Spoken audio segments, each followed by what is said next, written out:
but this is just a typical dog kennel, puppy kennel. So we have cages in here with all the puppies and small dogs. And we got some music playing in here.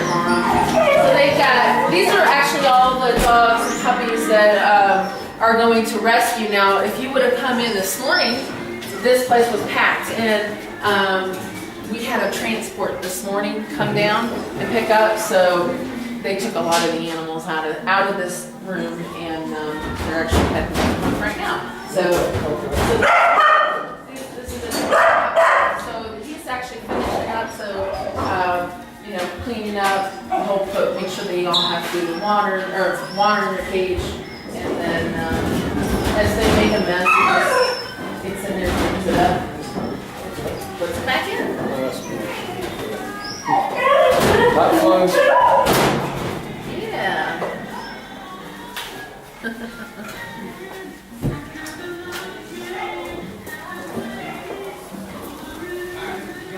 So again, just going down the hall, and you can kind of see it's just separated by days of the week. We have a couple other specialty rooms, like a nursery for the felines, like moms and kittens that come in, so we can make sure they get special attention.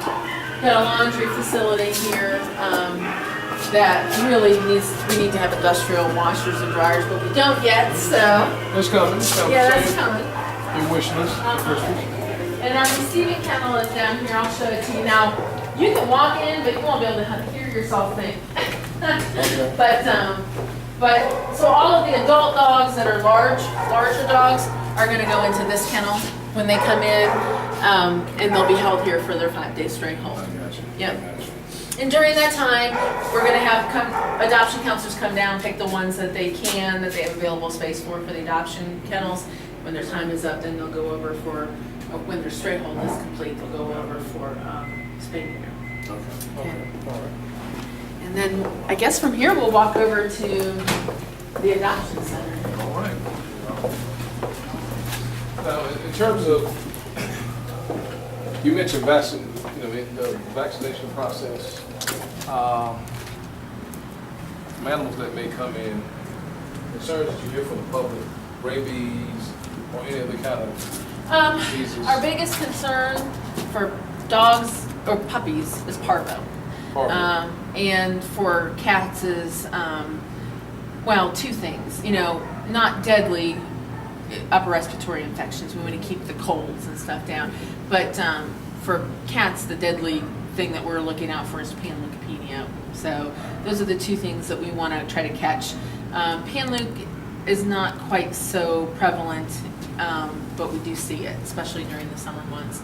And then parvo is just something that puppies and adult dogs that are unvaccinated can get. But we see a lot of parvo in our shelters, coming, not in the shelter per se, but coming in through the door. So we have to try to catch those when we can. But the problem is that sometimes they're harboring that disease and we don't know it because it takes a couple days for it to, the symptoms to start to show. Are these communicable diseases that can be spread to other animals? Yes. Yes. So now, not to humans. Yeah. Rabies, of course, is the one you have to be concerned about that spreads to humans. But at the same time, we don't really see very much rabies here. It's not to say that it's not out there, and we still vaccinate for it.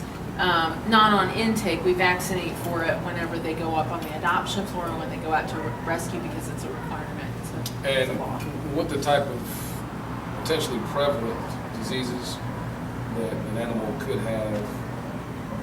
Is there a treatment process that you guys go through, or some of the animals, some of them when they come in, they're just too far gone that they can't? Oh yeah, yeah. I mean, a lot of the times when we have a sick animal that comes in, one of the first things we'll do is, we'll take a look at what the symptoms are,